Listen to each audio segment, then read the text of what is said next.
ಕಾರವಾರ ತಾಲೂಕಿನ ಸೇಜ್ವಾಡದ ಗೋ ಗ್ಯಾಸ್ ಪಂಪ್ನಲ್ಲಿ ಕಳೆದ 6 ದಿನಗಳಿಂದ ಎಲ್ಪಿಜಿ ಗ್ಯಾಸ್ ವಿತರಣೆ ಸ್ಥಗಿತಗೊಂಡಿದ್ದು ಆಟೋ ಚಾಲಕರು ಹಾಗೂ ಸಾರ್ವಜನಿಕರು ಸಂಕಷ್ಟಕ್ಕೆ ಸಿಲುಕಿದ್ದಾರೆ.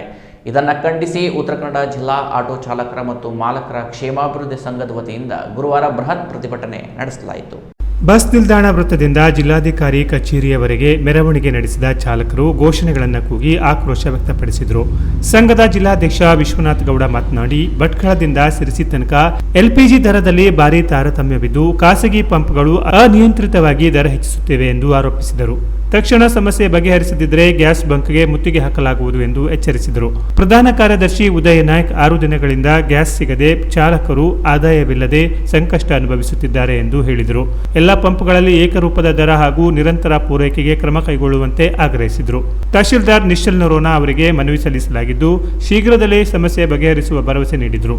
ಜಿಲ್ಲೆಯಲ್ಲಿ ಮತ್ತೊಂದು ಐಒಸಿಎಲ್ ಆಟೋ ಗ್ಯಾಸ್ ಬಂಕ್ ಮಂಜೂರು ಮಾಡುವಂತೆ ಮನವಿ ಮಾಡಲಾಗಿದೆ. ಜಿಲ್ಲಾಧಿಕಾರಿ ಲಕ್ಷ್ಮೀಪ್ರಿಯಾ ವಿಷಯವನ್ನ ಸರ್ಕಾರದ ಗಮನಕ್ಕೆ ತರುವುದಾಗಿ ತಿಳಿಸಿದ್ದಾರೆ. 6 ದಿನಗಳಿಂದ ಆಟೋ ರಿಕ್ಷಾಗಳಿಗೆ ಎಲ್ಪಿಜಿ ಗೋ ಗ್ಯಾಸ್ ಪಂಪ್ನವರು ವಿತರಣೆಯನ್ನು ಕೂಡ ಮಾಡ್ತಾಯಿದ್ರು. ಆದರೆ 6 ದಿನಗಳಿಂದ ಅವರು ಸ್ಥಗಿತಗೊಳಿಸಿದ್ದಾರೆ. ಕಾರಣವನ್ನು ಕೇಳಿದ್ರೆ ನಿನ್ನೆ ದಿನಗಳಿಂದ ಕೂಡ ನಾವು ಈಗ ಅಧಿಕಾರಿಗಳ ಜೊತೆ ನಿರಂತರವಾಗಿ ಚರ್ಚೆಯಲ್ಲಿ ಕೂಡ ಇದ್ದಿದ್ದೀವಿ. ಅವರೀಗ ಉತ್ತರ ಕನ್ನಡ ಜಿಲ್ಲೆಯಲ್ಲಿ ಏನಾಗ್ತಿದೆ ಕೇಳಿದ್ರೆ ಎಲ್ಲ ಪಂಪ್ಗಳಲ್ಲಿ ಒಂದೊಂದು ರೀತಿ ದರದಲ್ಲಿ ಈಗ ಹಗಲು ಗ್ಯಾಸ್ಗಳನ್ನು ಏರಿಸಿ ಹಗಲು ದರೋಡೆ ಮಾಡ್ತಾ ಇದ್ದಾರೆ. ಅದೇ ರೀತಿ ಇವತ್ತು ಕಾರವಾರದವರು ಬೆಳಗ್ಗೆ 11 ಗಂಟೆಗೆ ನಮ್ಗೆ ದೂರವಾಣಿ ಮುಖಾಂತರ ಸಂಪರ್ಕಿಸಿ 130 ರೂಪಾಯಿ ಆದರೆ ಗ್ಯಾಸ್ ಆದರೆ ನಾವು ನಿಮ್ಗೆ ತರಿಸ್ಕೊಡ್ತಾರೆ, ನೀವು ಗಲಾಟೆ ಮಾಡಬಾರ್ದು ಅಂತ ಹೇಳ್ಕೊಂಡು ನಮಗೆ ಒಂದು ರೀತಿ ಬ್ಲ್ಯಾಕ್ ಮೇಲ್ ಮಾಡ್ತಾ ಇದ್ದಾರೆ.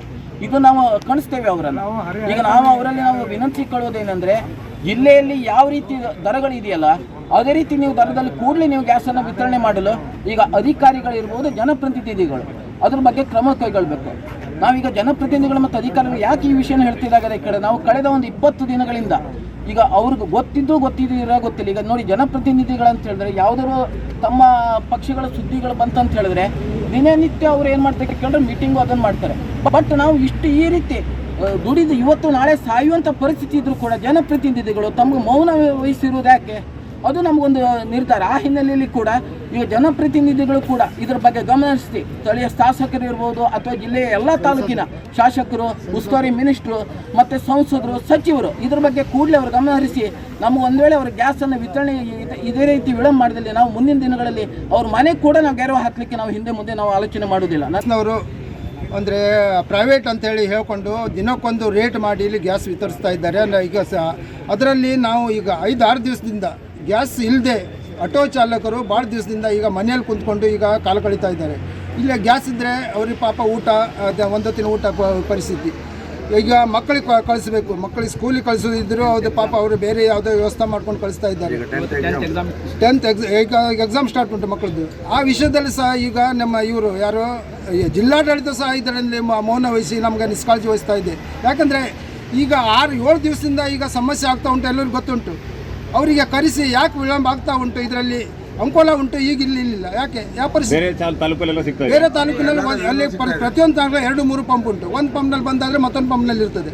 ಅದು ಇಲ್ಲಿ ಕಾರವಾರದಲ್ಲಿ ಒಂದೇ ಪಂಪ್, ಅದರಲ್ಲೂ ಪ್ರೈವೇಟ್ ಅಂತಾರೆ. IOC ಅವರಿಗೆ ಫಸ್ಟ್ ಪ್ರಿಫರೆನ್ಸ್ ಕೊಡ್ತಾ ಇದ್ದಾರೆ, ಗೌರ್ಮೆಂಟ್ ಅಂತ ಹೇಳ್ತಾ ಇದ್ದಾರೆ ಇವರು. ಅಂದರೆ ಫಸ್ಟ್ ಪ್ರಿಫರೆನ್ಸ್ ಅವರೇ ಕೊಟ್ಟರೆ ಪ್ರೈವೇಟಿಗೆ ಕೊಡೋದು ಯಾವಾಗ? ಅದ್ರ ಬಗ್ಗೆ ನೀವು ಅವ್ರಿಗೆ ಹೇಳಿ ಅಲ್ಲ. ಈಗ ಕಾರವಾರ ನಮ್ಮ ಜಿಲ್ಲಾ ಕೇಂದ್ರ ಸ್ಥಳ. Canara plus news, Karwar.